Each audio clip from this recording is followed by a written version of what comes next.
a la entrada del edificio de las Naciones Unidas en Nueva York.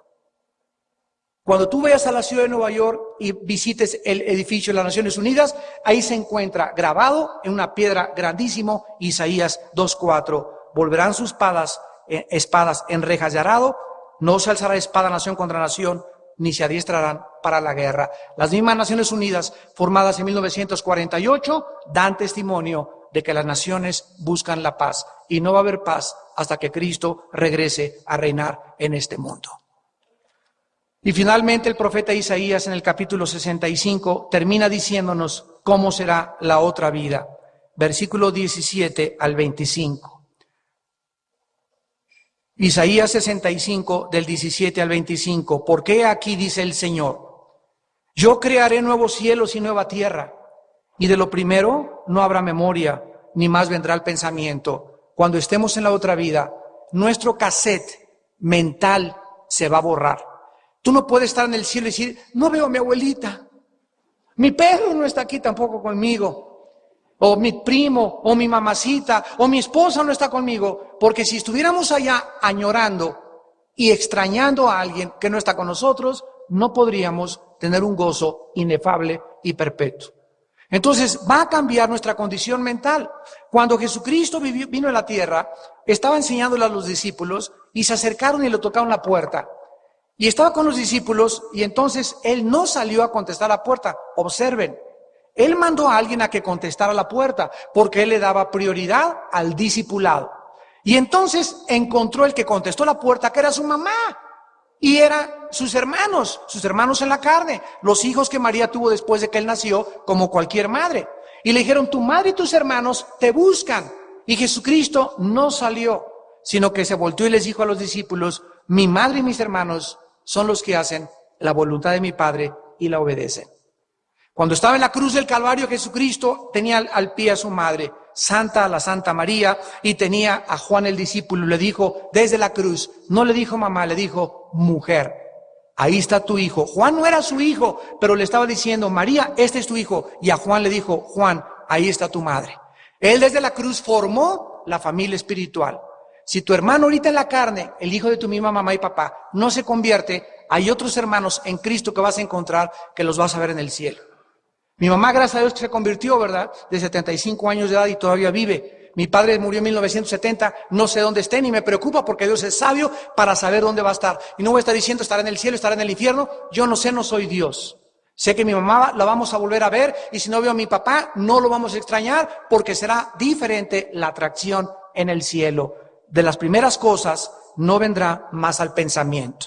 Dice el versículo 18, se gozarán y se alegrarán para siempre en las cosas que yo he creado. Porque traigo a Jerusalén alegría y a su pueblo gozo. Me alegraré con Jerusalén y me gozaré con mi pueblo. Y nunca más se oirá en ella voz de lloro ni voz de clamor. No habrá más allí niño que muera de pocos días, ni viejo que sus días no cumpla. Porque el niño morirá de 100 años y el pecador de 100 años será maldito. O sea que en el tiempo que vivamos aquí en la tierra, un niño de 100 años es un niño. Imagínense ustedes, es comparable a un año de edad. Porque viviremos otra vez 1000 años, 2000 años, no sé cuántos años en esta tierra hasta que sean cambiadas todas las cosas y entrar a la nueva Jerusalén. Dice el versículo 21 que vamos a edificar casas. Cuando estemos aquí habitando en este planeta regenerado y restaurado ecológicamente, vamos a seguir trabajando con la diferencia de que no vamos a sudar. Adán, antes de pecar, Génesis 2, estaba trabajando en el huerto.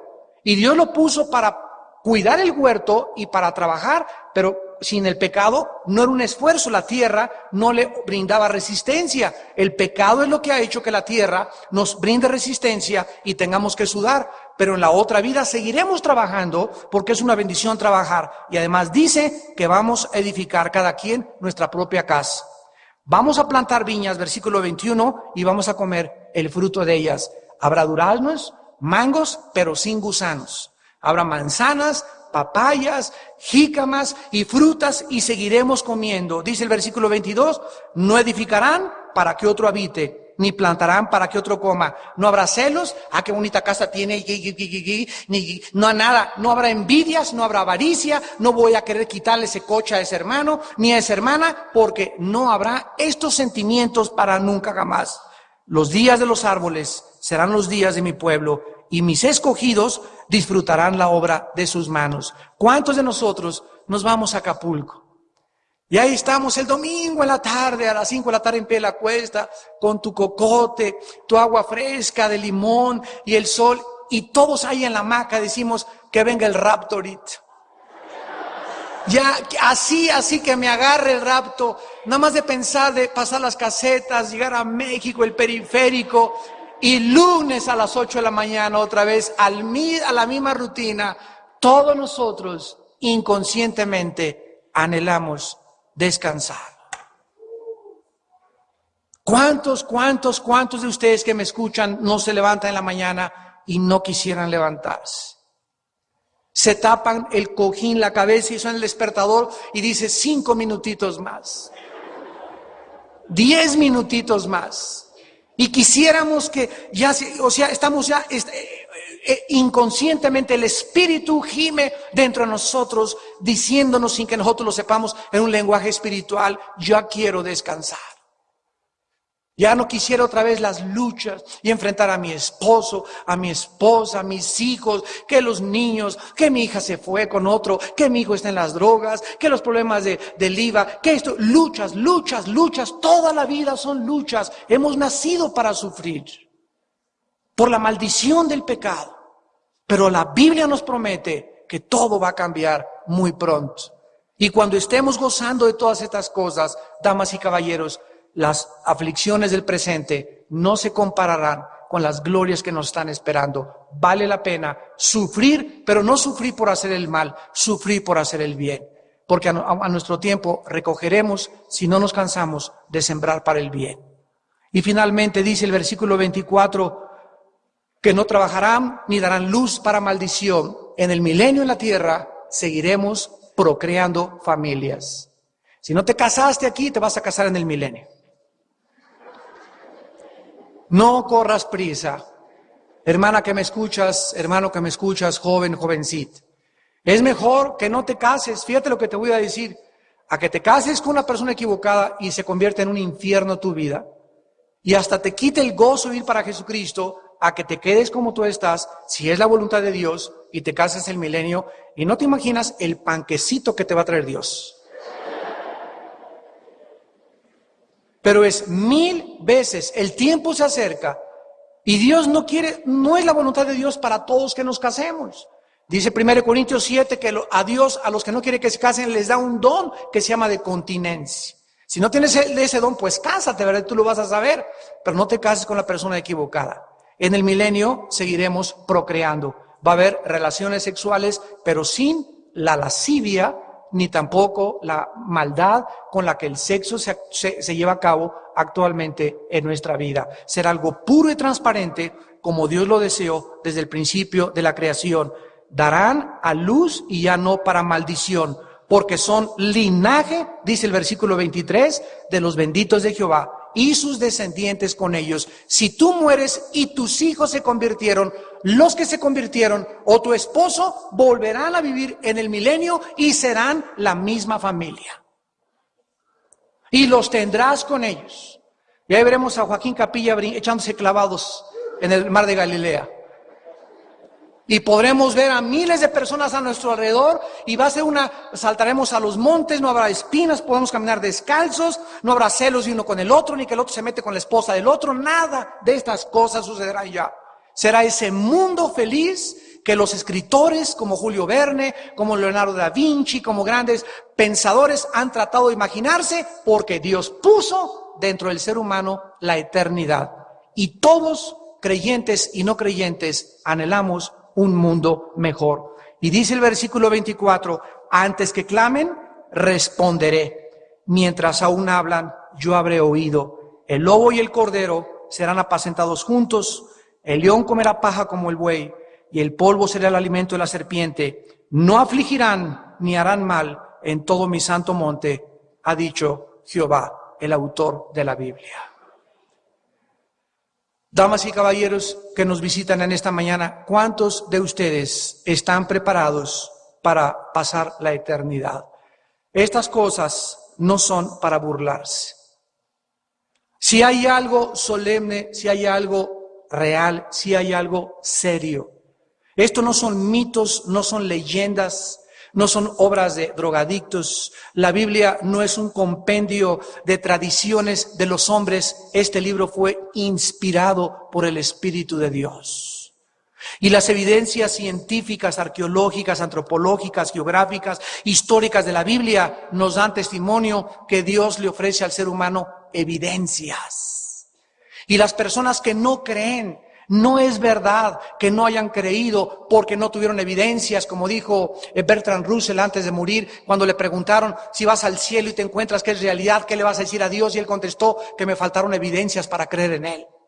No es que le haya faltado evidencias, lo que pasa es que la vida de Russell, un grande ateo del siglo XX, era la persona sumamente inmoral. El problema no es intelectual, el problema es moral. No te conviene creer. No te conviene dejar tu amante, no te conviene dejar el narcotráfico, no te conviene dejar de robar. Eso es lo que te impide creer y lo que te impide venir al reino de Dios. Pero si tú te arrepientes de tus pecados en esta mañana, si tú crees que la Biblia es la palabra de Dios y son palabras fieles y verdaderas, si tú crees que Dios tiene algo mucho mejor para ti, que este mugroso mundo que se está ya pudriendo es como el Titanic que ya se está hundiendo, con todos sus placeres y con todas sus riquezas, y que de qué te sirve haber ganado y haber hecho una buena casa de la tranza, y de qué te sirve haber ido con esa muchacha que no era tu esposa, abandonaste a tu familia, de qué te sirvió todo lo que tú estabas haciendo buscando el placer si vas a perder cuando te mueras tu alma. Hiciste un pobre trato y no aprendiste el arte de vivir. Jesucristo dijo: vengan a mí los que están trabajados y cargados. Si tus pecados fueran como el carbón, dice la Biblia, como la blanca lana vendrán a ser. Dios ama de tal manera al mundo que nos ha dado a su Hijo unigénito, para que cualquiera de ustedes en esta mañana que en Él cree, no se pierda, mas tenga vida eterna. Mas Dios muestra su amor para con nosotros, Romanos 5:8, en que siendo aún pecadores, Cristo murió por nosotros. Dice 2 Corintios 5:21, el que no conoció pecado por nosotros se hizo pecado, para que tú y yo fuésemos hechos la justicia de Dios en Él. Jesús te invita en esta mañana a esperar su venida. A esperar su venida, pero lleno de gozo, con otro propósito y significado en tu vida. Con un sentido que en esta mañana puede llenar tu corazón como jamás te lo habías tú imaginado.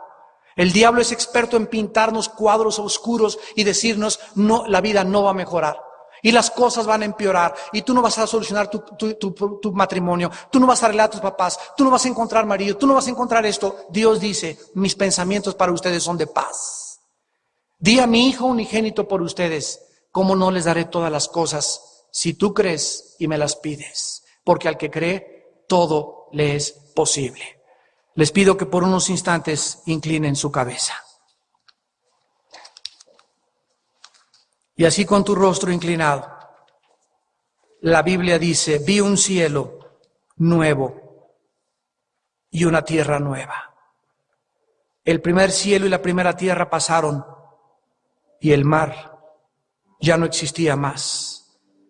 Y yo, Juan, vi la santa ciudad, la nueva Jerusalén, descender del cielo de Dios. Y oí una voz que decía: he aquí el tabernáculo de Dios con los hombres. Él morará con ellos. Ellos serán su pueblo. Y Dios mismo estará con ellos como su Dios. Enjugará Dios toda lágrima de los ojos de ellos.